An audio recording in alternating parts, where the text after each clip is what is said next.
नमस्कार दोस्तों, कहानियों की श्रृंखला में आज सुनेंगे विद्या बिंदु सिंह जी की कहानी वीआईपी ट्रीटमेंट। लेकिन उससे पहले मेरा आपसे विनम्र अनुरोध है कि अगर मेरे द्वारा सुनाई हुई कहानियाँ आपको अच्छी लगती हैं तो मेरे चैनल को सब्सक्राइब ज़रूर करें, लाइक करें और अपने दोस्तों और परिचितों में शेयर भी करें। बेल आइकन दबाना बिल्कुल भी ना भूलें। आज सुनिए वीआईपी ट्रीटमेंट। कभी कभी कोई शब्द या वाक्य कानों को पार करते हुए भीतर तक पहुंचकर ऐसा धंस जाता है कि कांटे की तरह करकता रहता है। निधि के कानों में भी इकलौते देवर का वाक्य, भाभी आपको तो वीआईपी ट्रीटमेंट चाहिए, चुभ गया था। लगातार वह भूलने की कोशिश कर रही थी, पर उसकी कोशिश बेकार जा रही थी।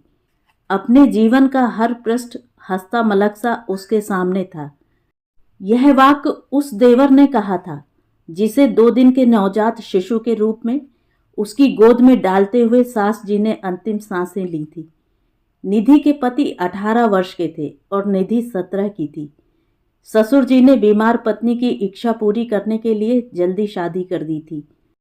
निधि ससुराल आई तो पता चला कि डॉक्टरों ने गर्भवती सास जी का प्रसव के समय जीवन खतरे में होने की आशंका व्यक्त की थी। उनका रक्तचाप असंयत था, मधुमेह की मरीज थी।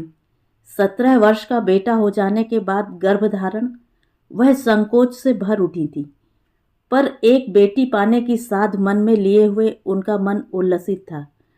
वह कहती थी, कन्या को जन्म देकर ही कोख पवित्र होती है। पति के लाख समझाने पर भी गर्भपात करवाने की डॉक्टर की सलाह उन्होंने नहीं मानी थी। ससुर जी हताश थे। पत्नी की एक ही रट थी, मेरे इंदिवर का ब्याह कर दो, बहू आकर घर संभाल लेगी और नहीं बची तो मेरे इस शिशु को मां मिल जाएगी। ससुर जी अध्यापक थे। अपने अध्यापक मित्र से उनकी सुशील कन्या को अपने पुत्र के लिए मांग लिया था। निधि सचमुच इस घर और घर वालों की प्राण निधि के रूप में इस घर में आई थी। पूरे समर्पण के साथ निधि ने घर को संभाल लिया और गर्भवती सास का जीवन बचाने के लिए जी जान से उनकी सेवा में जुट गई। प्रसव डॉक्टर की आशंका के विपरीत उनके प्रयास से सकुशल संपन्न हो गया। ऐसा लग रहा था कि सासू माँ विधाता से लड़कर भी इस बच्चे को स्वस्थ जन्म देने की पूरी कोशिश कर रही थी। शिशु का मुख देखकर संतोष का अनुभव हुआ, पर लड़का शब्द सुनकर जैसे लगा कि चेहरे पर निराशा छा गई। पति को इशारे से पास बुलाकर बोली थी, मैं तो इंदिवर को एक बहन देना चाह रही थी, हिस्सेदार नहीं। निधि सुनकर सहम गई। यह क्या कह रही हैं माँ जी? फिर माँ जी ने निधि को आंखों के संकेत से पास बुलाकर कहा, बेटी यदि मैं ना बचूं तो इसे बेटे के रूप में पालना, पट्टीदार के रूप में नहीं। और पति से बोली, इसे निधि की गोद में डाल दो। निधि ने माँ जी की हथेली अपने हाथों में लेकर उन्हें आश्वस्त किया था। दोनों की आंखों में विश्वास और संवेदना के आंसू छलक आए थे। निधि ने कहा था, माँ जी मैं आपकी बेटी हूँ और इसे भाई की तरह पालूंगी, पर आपकी देख रेख में। आप ठीक हो जाएंगी। पर होने को कौन टाल सका है। माँ जी की सांस बड़ी होने लगी थी। डॉक्टर और नर्सें भाग दौड़ करने लगी थी। पूरी कोशिश हुई, पर वह नहीं बच सकी थी। निधि ने अपना वादा पूरा किया था। पति से कहा था, आपसे कुछ मांग रही हूं, मना ना करना। फिर कभी कुछ नहीं मांगूंगी। पति ने स्वीकृति में उसका हाथ थामकर हामी भर ली थी। निधि ने कहा था, हम अपनी संतान को जन्म नहीं देंगे, यही बच्चा हमारा सब कुछ होगा। और हिमांशु को पालने में पति पत्नी दोनों ने अपना तन मन धन सब लगा दिया था। सासू जी की मृत्यु के सदमे को ससुर जी अधिक वर्षों तक नहीं झेल सके थे। उसके बाद किसी तरह 5 वर्ष बीमारी झेलते हुए काटे और एक दिन इंदिवर से बोले, बेटा मैंने सपना देखा है, तेरी माँ कह रही है उसका मन नहीं लग रहा है, मुझे बुलाया है। इंदिवर और निधि दोनों ने उन्हें बहुत संभालने की कोशिश की। उनके उपचार में और सेवा में कोई कसर नहीं छोड़ी। उन्हें हिमांशु में मन लगाने के लिए बहुत समझाया, पर वे हिमांशु को पत्नी की मृत्यु का कारण समझकर उसे दुलार नहीं कर पाते थे। और फिर एक दिन वह भी हिमांशु को छोड़कर उसकी माँ के पास चले गए। इस मातृ पितृ विहीन भोले शिशु की ओर देखकर निधि का हृदय प्यार, वात्सल्य और करुणा से विह्वल हो जाता था। उसे पालने में उसने अपने दाम्पत्य जीवन को, अपनी संतान के वात्सल्य सुख की भी उपेक्षा कर दी। नाते रिश्ते, अड़ोस पड़ोस में सर्वत्र निधि के वात्सल्य भाव और त्याग की सराहना थी। इस कलयुग में भी कोई ऐसा हो सकता है? लोग आश्चर्य व्यक्त करते थे। हिमांशु का भविष्य संवारने के लिए, उसकी ऊंची से ऊंची शिक्षा के लिए निधि ने अपने जेवर गिरवी रख दिए, जो अभी तक वे वापस नहीं छुड़ा सकी थी। पति ने रात दिन खेतीबाड़ी में मशक्कत करके अपने गौरांग को श्याम बना लिया। खेत या कोई और संपत्ति नहीं बेचा कि वह हिमांशु का है, उसके भविष्य के लिए है। हिमांशु सयाना गबरू जवान हो गया, मेडिकल परीक्षा में चयन हो गया। उसके लिए तमाम रिश्ते आने लगे। निधि इंदिवर हिमांशु की नववधु के पायलों की रुनझुन के गूंजते स्वरों का सपना देखने लगे। निधि की एक चचेरी बहन रूप, गुणशील और योग्यता में हिमांशु के लिए उपयुक्त पात्र लगी। उसका भी MBBS के लिए चयन हो गया। निधि को लगा अब कंचन को अपनी देवरानी बनाने में कोई बाधा नहीं होगी। वह सचमुच खरा सोना थी। मध्यम वर्ग के माता पिता ने बड़ा संघर्ष करके बेटी को इस योग्य बनाया था। कंचन ने अभावों में पलकर भी स्वयं को और माता पिता के सपनों को साकार करने की पूरी कोशिश की थी और सार्थकता प्राप्त की थी। निधि ने चाचा से बात करने से पहले कंचन से पूछा, कंचन, मेरा हिमांशु तुझे कैसा लगता है? कंचन के नयन लाज से नत हो गए। पहले संयुक्त परिवार के संस्कारों में पली कन्याओं की यह मुद्रा स्वीकारोक्ति समझी जाती थी। निधि के सपनों को पर लग गए। उसे हिमांशु पर पूरा भरोसा था। वह अपनी भाभी माँ की बात नहीं टालेगा। वह उल्लसित होकर अपने चाचा से बात करने जाने को तत्पर हुई तो इंदिवर ने उसे रोका। इंदिवर बहुत धीर गंभीर थे। वह निधि की भावुकता, सरलता को जानते थे। उसी भावुकता के कारण वचनबद्ध होकर वह अपनी संतान के सुख से वंचित हुए थे। उन्हें निधि के भविष्य की भी चिंता थी। निधि की भावुकता प्रायः उसे कष्ट दे जाती थी, पर वह सारा कष्ट भूलकर फिर बच्चों जैसी सरलता के साथ बार बार भावुकता के भंवर में फंसकर कष्ट उठाती रहती थी। उन्होंने निधि को रोकते हुए कहा, सुनो, पहले हिमांशु से पूछ लो। वह बड़ा हो गया है। उसकी राय जाने बिना चाचा से बात करना ठीक नहीं। निधि सहम गई। अरे, मैंने तो कंचन से पूछ लिया। कहीं हिमांशु मना कर दे तो? उसे अपने पति की सलाह पर पूरा भरोसा था और वह अपनी सरलता, भावुकता पर धोखा खाकर पहले भी पछता चुकी थी तथा आगे से सावधान रहने का संकल्प भी लिया था, पर अपने मन की तरलता से विवश थी। पति की आशंका सही सिद्ध हुई। हिमांशु से निधि ने जब कंचन के बारे में बात की तो उसने आंखें चुराते हुए कहा था, भाभी, मेरी एक क्लासमेट मेरी मित्र है। मैं उसे आपसे मिलवाना चाह रहा था, पर डर रहा था कि आप कहीं मना न कर दें। निधि के भीतर कुछ खट से टूट गया था। वह चुप रह गई थी। दूसरे दिन हिमांशु उस कन्या को लेकर घर आया। अनायास निधि के मन ने इस रोशनी नामक लड़की के पार्श्व में कंचन को खड़ा करके देखा। कहीं कोई मेल नहीं था। आज निधि के मन में यकाएक हुक उठी थी कि क्या मेरा सगा बेटा होता तो वह भी मुझे सोचने समझने और तय करने का समय न देता। हिमांशु कह रहा था, रोशनी के पेरेंट्स तैयार हैं, बस आपको और भैया को हाँ करनी है। अर्थ समझ में आ गया, हाँ ही करनी है, ना का तो अब कोई प्रश्न ही नहीं है। हिमांशु की पत्नी बनकर रोशनी आ गई थी और निधि के कलेजे का टुकड़ा रोशनी का हो गया था। पता नहीं उसके हृदय में इंदिवर और निधि के लिए कितनी जगह बची थी। बची भी थी कि नहीं, निधि सोचती रह गई थी। एक सप्ताह के भीतर ही निधि के समझ में आने लगा था कि उसके हिमांशु के हृदय में रोशनी और उसके मायके का कुनबा पूरा आसन जमा चुका है और इंदिवर तथा निधि दोनों पुरानी चीजों की तरह कबाड़ बन गए हैं, जो कुछ दिन किसी कोने में रहेंगे फिर दरवाजे के बाहर कर दिए जाएंगे। फिर भी निधि ने रोशनी का, उसके परिवार का हृदय से स्वागत किया था, उसकी हर इच्छा पूरी की थी। पति पत्नी दोनों ने अपने बड़प्पन की मर्यादा को निभाते हुए उनके सुख के सारे साधन जुटाए थे। निधि अनुभव कर रही थी कि इंदिवर भीतर ही भीतर घुल रहे हैं। वे किसी से कभी अपना दर्द नहीं कहते थे, निधि से भी नहीं, क्योंकि जानते थे कि निधि उनके दर्द से बेचैन हो जाएगी। शनैः शनैः उनका स्वास्थ्य गिरता गया। एक दिन निधि ने हिमांशु से कहा, तुम्हारे भैया का स्वास्थ्य ठीक नहीं लग रहा, उन्हें अपने साथ अस्पताल ले जाकर जांच करा दो। हिमांशु भाई के पास जाने के लिए लपका, तब तक पीछे से रोशनी की आवाज सुनाई दी। हिमांशु, भाभी स्वयं भी तो लेकर जा सकती हैं। तुम किसी डॉक्टर को फोन करके कह देना, चेकअप कर लेगा। आज हमें कहीं जाना है ना, क्या भूल गए? हिमांशु के पांव पीछे मुड़ गए।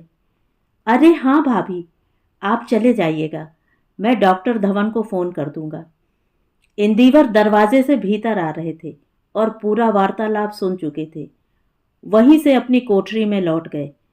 निधि के बहुत कहने पर भी वे मेडिकल कॉलेज में डॉक्टर धवन को दिखाने नहीं गए। निधि के बहुत जोर देने पर वैद्य जी के यहाँ गए। वैद्य जी ने नाड़ी देखते ही कहा, इनको हृदय दौर्बल्य है, क्या ये किसी मानसिक चिंता से ग्रस्त हैं? निधि चौंक पड़ी। नहीं काका जी, कैसी चिंता, भगवान का दिया सब कुछ है। पर आगे कुछ कहते कहते जीभ का उत्साह थम गया। पति की आंखों में देखा, वहां निराशा का अवसाद तैर रहा था। निधि पति के इलाज के लिए डॉक्टर, वैद्य, हकीम, होम्योपैथिक सब ओर दौड़ लगा रही थी। कभी लगता कि ठीक हो रहे हैं, कभी लगता कि नहीं।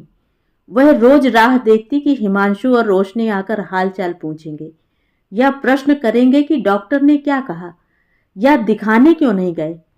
पर देर रात लौटकर दोनों सीधे अपने कमरे में चले जाते थे। एक दिन पड़ोस की एक डॉक्टर ने निधि को बधाई दी। बधाई हो, आपके घर में किलकारी गूंजने वाली है, वह भी जुड़वा। निधि हर्ष विह्वल हो उठी। रोशनी के कमरे में जाकर उसको हृदय से लगा लिया। बेटी, आज तुमने वह खुशी दी है जिसके लिए मेरे पास शुक्रिया कहने के लिए शब्द नहीं है। हिमांशु ने बाहर आकर भैया भाभी के पैर छुए तो दंपति निहाल हो उठे। इसी दिन के लिए तो माता पिता इंतजार करते हैं कि संतान की संतान देखें, कुल की वंश वृद्धि करके माता पिता के ऋण से उऋण हो सके। दंपति ने मंदिर में जाकर प्रसाद चढ़ाया और निधि ने पूरे मंदिर में तथा पूरे पड़ोस में प्रसाद बांटा। चारों ओर निधि की उदारता और अच्छाइयों का बखान हो रहा था। पड़ोसी ने रोशनी को बधाई देते हुए यह जरूर कहती थी कि निधि भाभी की खुशी तो मन में समा ही नहीं रही है। इंदिवर भैया भी बहुत खुश हैं। निधि को भी वैद्य जी की बात याद आई कि इन्हें खुश रखिए, सोचने चिंतित होने का कोई मौका न दीजिए। निधि को लगा कि उसके अच्छे दिन लौट आए। अब बच्चों में ये भी व्यस्त हो जाएंगे और खुश रहेंगे तो ठीक रहेंगे। उसके मन में एक बात का मलाल जरूर उभरा कि इतनी बड़ी और अच्छी खबर उसे पड़ोसन से मिली, पर फिर इस विचार को उसने झटक कर फेंक दिया। इस खुशी को तनिक भी कम नहीं करना चाह रही थी, फिजूल की बातें सोचकर। रोशनी ने एक बेटी और एक बेटा, दो स्वस्थ बच्चों को जन्म दिया। इंदिवर निधि ने बहुत भव्य उत्सव का आयोजन किया। हिमांशु के जन्म का उत्सव मात्र शोक के कारण नहीं मनाया गया था। इस शुभ घड़ी पर वह कसर भी पूरी करनी थी। सारे नाते रिश्तेदार मित्र पड़ोसी आमंत्रित थे, पर इंदिवर को माता पिता की स्मृति रुला रही थी। निधि को सास ससुर का बिछोह साल रहा था। आज की यह खुशी उनके बिना अधूरी लग रही थी। दोनों ने माता पिता के चित्र पर माला चढ़ाकर उन्हें प्रणाम किया और नवजात शिशुओं के लिए आशीर्वाद की प्रार्थना की। अस्पताल से घर आने पर नवजात शिशुओं को लेकर हिमांशु रोशनी को माता पिता और ईश्वर को प्रणाम करने के लिए निधि ने कहा तो रोशनी के चेहरे की भंगिमा बदल गई, पर निधि ने अनदेखा कर दिया। तीर्थों और मंदिरों में जाकर दंपति ने स्वयं दर्शन पूजन किया और उनसे दोबारा दर्शन करने जाने को नहीं कहा। 1.25 महीने बीतने पर घर में सत्यनारायण की कथा पूजन स्वयं निधि इंदिवर ने की। देवर देवरानी के लिए और उसके बच्चों के लिए कौन भैया भाभी इतना करते हैं। चारों ओर वाह वाह होने लगी थी। दंपति गदगद थे। उत्सव पूजा पाठ के बाद जब भीड़ भाड़ समाप्त हुई तो निधि ने हंसते हुए दोनों बच्चों को 2 पालनों में रखकर उनकी डोर इंदिवर के दोनों हाथों में थमा दी। लो बाबा जी, अब दोनों को झुलाओ और हरि गुन गाओ। इंदिवर उस दिन खुलकर हंस पड़े और निधि के हाथों में दोनों डोर पकड़ाकर साथ साथ झुलाते हुए सूरदास का पद्य गाने लगे। यशोदा हरि पालने झुलावे। अभी पद्य गायन का उल्लास शिखर की ओर बढ़ ही रहा था, तब तक नौकर ने आकर कहा, भाभी ने बच्चों को लेने के लिए भेजा है, और एक पालना खींचकर ले जाने लगा। दूसरा पालना रोशनी की छोटी बहन थामकर ले चली। दंपति आवाक रह गए, जैसे कोई सपना देख रहे हों और नींद टूट जाए। इंदिवर ने निधि की ओर प्रश्नसूचक निगाहें डाली। निधि, क्या इसी दिन के लिए तुमने मुझे वचनबद्ध किया था? निधि अपने रुदन का आवेग रोक नहीं पाई और भागकर अपनी कोठरी में चली गई। पीछे से इंदिवर भी पहुंचे। उस दिन दोनों ने एक दूसरे का कंधा अपने आंसुओं से तर कर लिया था। उसके बाद बच्चों की एक झलक देखने के लिए वे तरसने लगे। सारी सुख सुविधाएं जुटाकर भी अपनी रातों की नींद और दिन का चैन वे खो चुके थे। इंदिवर का स्वास्थ्य फिर शिथिल होने लगा। निधि ने उन्हें अस्पताल में भर्ती किया। घर में 2-2 डॉक्टर होते हुए भी वे अकेले और असहाय थे। हिमांशु कभी अपने भैया भाभी के पास जाना चाहे या बात करना चाहे तो घर में बखेड़ा खड़ा हो जाता था। निधि अस्पताल से पति को घर लेकर लौटी। कुछ आराम हो गया था। डॉक्टर ने बहुत सारी सावधानियां बताई थीं, चेतावनी दी थी, खान पान की सुचारू व्यवस्था की हिदायतें दी थी। निधि जी जान से पति की सेवा में जुट गई थी। एक दिन हिमांशु ने आकर कहा, भाभी, हमने एक मकान बुक कराया था, उसका नंबर आ गया है, लोन लिया है, पर अभी 10 लाख रुपए की कमी है। निधि ने इंदिवर की ओर देखा। उनके पास तो जो जमा पूंजी थी सब बच्चों के जन्मोत्सव पर धूमधाम में नेकचार में खर्च कर चुके थे। अब तो दवा आदि के लिए भी उन्हें चिंता हो रही थी कि कैसे और कहां से इंतजाम करें। हिमांशु और रोशनी से कुछ कहने की ना उनमें हिम्मत थी और ना उम्मीद। हिमांशु चाहता तो बड़े से बड़े डॉक्टर लाकर खड़ा कर देता, अच्छी से अच्छी चिकित्सा सुविधाएं जुटा देता, पर भैया भाभी को चुप देखकर हिमांशु बोल उठा, भैया, यह घर गिरवी रखकर लोन ले सकते हैं। इंदिवर आवाक थे। हिमांशु आगे बोल रहा था, धीरे धीरे मकान छुड़ा लिया जाएगा, 25 साल के भीतर ही छुड़ाना होगा, नहीं तो बैंक नीलाम कर देगा। इंदिवर ने निधि की ओर देखा। निधि उनकी ओर ही देख रही थी। वे देख चुके थे कि दरवाजे के बाहर रोशनी खड़ी थी। वह स्वयं भीतर नहीं आई थी। निधि का मन इस चतुराई भरे छल पर क्षुब्ध हो उठा, पर वह बोली नहीं। सोचा, ठीक है, अब वह भी इंदिवर के परामर्श के बिना कुछ नहीं करेगी। तब तक हिमांशु ने बैंक का फॉर्म इंदिवर के सामने रख दिया। उसमें सब कुछ भर दिया गया था, केवल भैया भाभी के हस्ताक्षर की कमी थी। भैया, यह मकान वैसे भी पुराना हो गया है, 25 साल में तो ढह ही जाएगा, तब इसकी कोई कीमत नहीं रह जाएगी। अभी इसके 10 लाख मिल जाएंगे, बैंक वाले बता रहे थे। निधि इंदिवर दोनों ही चौंक कर हिमांशु को देखने लगे। कब देखा बैंक वालों ने? हमसे पूछे बिना आपने इतना सब? तब तक रोशनी भीतर आ गई थी। भाई साहब, इसमें इतना पूछताछ करने की क्या जरूरत है? मकान में हिमांशु भी तो आधे के हिस्सेदार हैं। उन्हें जरूरत है, तभी तो उन्होंने बैंक वालों से बात की। निधि इंदिवर हिस्सेदार शब्द का वार नहीं झेल पा रहे थे। उन्हें याद आ गया था, माजी ने कहा था, मैं इंदिवर को एक बहन देना चाह रही थी, हिस्सेदार नहीं। इसे अपना बेटा मानकर पालना, हिस्सेदार नहीं। वे कुछ सोचें या कहें उसके पहले ही बैंक के फॉर्म पर हस्ताक्षर करने के लिए उनके हाथ में कलम दे दी गई थी। इंदिवर ने एक विवश व्यक्ति की तरह कातर भाव से निधि की ओर देखा। निधि ने आंख के संकेत से ही हामी भर दी। इंदिवर का हस्ताक्षर कराकर रोशनी तेजी से कमरे से बाहर हो गई। हिमांशु उसके पीछे चल पड़ा। चलते चलते उसने भाई और भाभी की ओर अत्यंत कातर दृष्टि डाली और हाथ जोड़ लिए। ऐसा लगा कि वह अपनी विवशता की कहानी कह रहा हो। निधि का हृदय उसके प्रति द्रवित हो उठा। क्या करे बेचारा, उसकी चल नहीं पा रही। मकान गिरवी रखा गया। जितना पैसा मिला सब इंदिवर और निधि ने हिमांशु को दे दिया। वे चाहते भी तो उसमें से कुछ अपने लिए बचा नहीं सकते थे, क्योंकि ऐसे मौक़ों पर रोशनी हिमांशु के साथ जरूर रहती थी कि कहीं भाई और भाभी के एहसानों तले दबा हिमांशु भावुक न हो जाए। मकान की किस्तें चुका दी गईं। हिमांशु और रोशनी ने गृह प्रवेश की पूजा को ढकोसला समझा और व्यर्थ का खर्च मानकर निधि की दबी जबान से किए गए प्रस्ताव को हंसकर टाल दिया। इस बार भी निधि ने इंदिवर को साथ लेकर उस घर में स्वयं जाकर हवन कर दिया।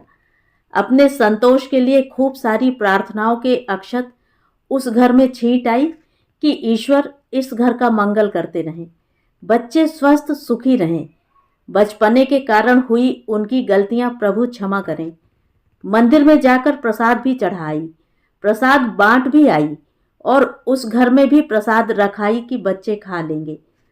उसका धर्म भीरू मन डरता था कि कहीं प्रसाद या पूजा की अवज्ञा से उनका कोई अनिष्ट न हो जाए, इसीलिए उसने अपनी पूजा के क्षण अधिक कर दिए। हर पूजा में रोशनी और हिमांशु की ओर से प्रसाद या हवन की आहुति दोहरा तिहरा कर डालती रही। निधि ने अब कुछ कहना या समझाना छोड़ दिया था। हिमांशु सपरिवार नए घर में चला गया था। जाते जाते बोला था, भाभी वहां सब व्यवस्थित हो जाएगा, तब आप लोगों को ले चलूंगा।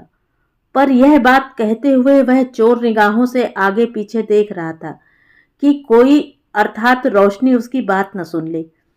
उनके जाने के बाद रात भर पति पत्नी एक दूसरे का हाथ थामे बैठे रह गए थे।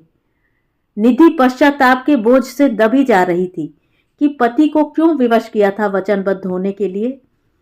इंदिवर उसका दुख समझ रहे थे और अपने स्पर्श से सांत्वना दे रहे थे कि भाग्य का लिखा मिटाया नहीं जा सकता, तुम ग्लानि न करो। इसके बाद इंदिवर का स्वास्थ्य तेजी से गिरने लगा।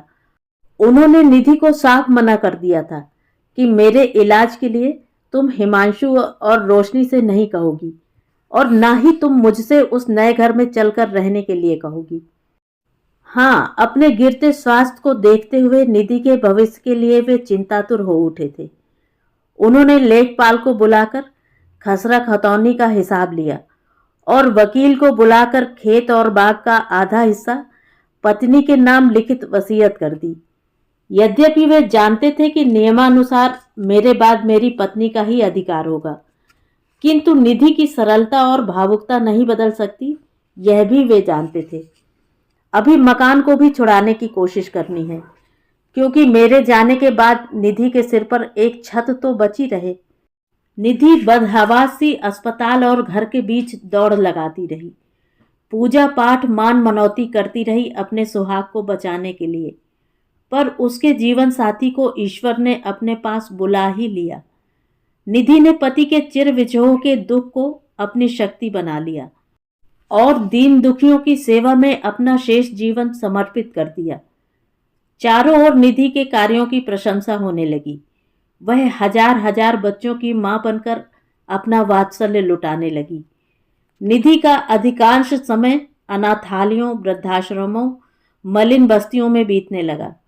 वह जिधर जाती अपनत्व और स्नेह के दायरे में घिर जाती।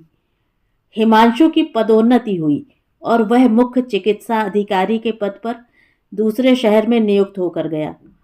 वहां उसके स्वागत में डॉक्टरों ने प्रीति भोज का आयोजन किया। हिमांशु ने भाभी को आमंत्रित किया कि आप भी उसमें जरूर शामिल हों। निधि अब नाराजगी, क्षोभ या उलाहने आदि से ऊपर उठ चुकी थी। उसने सहज भाव से जाने की तैयारी की। वहां पहुंची तो कुछ परिचित डॉक्टरों ने उसे पहचाना और सबसे परिचय कराया कि समाज सेवा के क्षेत्र में निधि जी का बड़ा नाम है। सभी लोग निधि के साथ फोटो खिंचवाने लग गए। कुछ मेडिकल के छात्र छात्राओं ने निधि के ऑटोग्राफ के लिए अपनी नोटबुक आगे बढ़ा दी।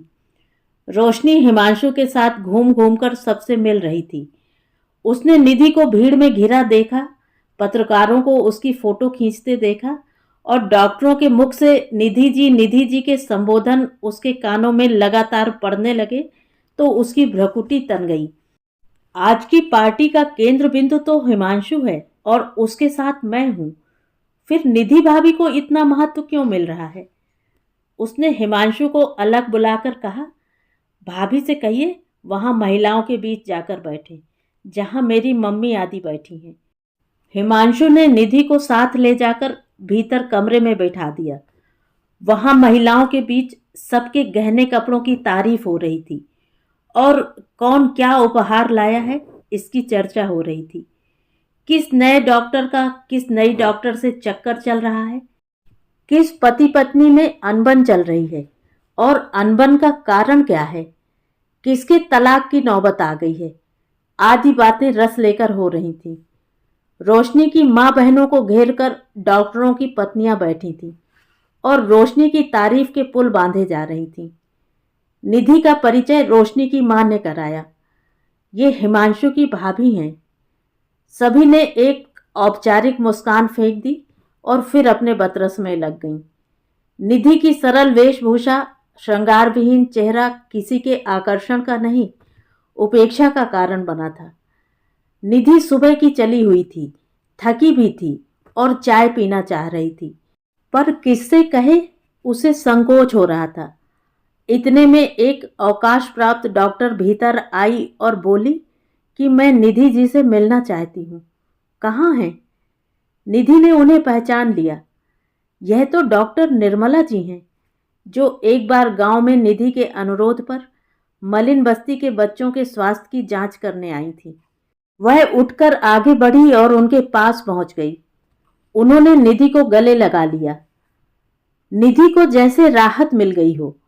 औपचारिकताओं की घुटन से बाहर आने का उसे अवसर मिल गया था। वह उनके साथ कमरे से बाहर बरामदे में पड़ी कुर्सियों पर बैठ गई। निर्मला जी को कहीं जाने की जल्दी थी, इसलिए वे क्षमा मांगते हुए चली गईं। उनके जाने के बाद भी निधि वहीं बैठी रही। दर्द से उसका सिर फटा जा रहा था। रोशनी कुछ लोगों को साथ लेकर अपनी माँ बहनों और भाभियों से परिचय कराने भीतर आ रही थी। उसने निधि को वहां अकेले बैठी देखा तो उसकी भौहें चढ़ गईं। रोशनी वापस जाकर हिमांशु से बोली, आपकी भाभी अपने को जाने क्या समझती हैं? मेरे परिवार के बीच बैठना अपनी हेठी समझती हैं। इतनी बड़ी समाज सेविका जो हो गई हैं, क्या तुम्हें नहीं लगता कि भाभी को मेहमानों का ध्यान रखना चाहिए? हिमांशु उस समय किसी विशिष्ट व्यक्ति से अपने भविष्य की योजनाओं के बारे में जरूरी बात करने जा रहा था। रोशनी द्वारा बुला लिए जाने से वह मौका हाथ से निकल गया, क्योंकि वह विशिष्ट व्यक्ति अन्य लोगों से घिर गया था। वह झुंझला उठा और भीतर की ओर मुड़ा। देखा भाभी अकेली बरामदे में गुमसुम बैठी हैं। आते ही उसने पूछा, भाभी यहाँ अकेले क्यों बैठी हैं? सबके साथ क्यों नहीं बैठती? निधि कहना चाह रही थी कि मेरे सिर में तेज दर्द है, चाय पीना चाहती हूँ, पर जैसे ही उसके मुंह से चाय शब्द निकला, हिमांशु बोल उठा, चाय आप रोशनी के परिवार के साथ भी पी सकती थी, पर आपको तो उसके परिवार वालों से चिढ़ है। आपको तो हर जगह वीआईपी ट्रीटमेंट चाहिए। निधि हिमांशु की ओर देखती रह गई। वह चाय की तलब भूल गई, सिर का दर्द भूल गई। बस उसकी इच्छा हुई कि अपना मुंह छिपाकर कहीं ऐसी जगह चली जाए जहां कोई उसके मन के हाहाकार को न देख सके न समझ सके। उसके कानों में केवल ये शब्द गूंज रहे थे, वीआईपी ट्रीटमेंट। तो ये थी कहानी। कहानी आपको कैसी लगी? कमेंट करके ज़रूर बताएं।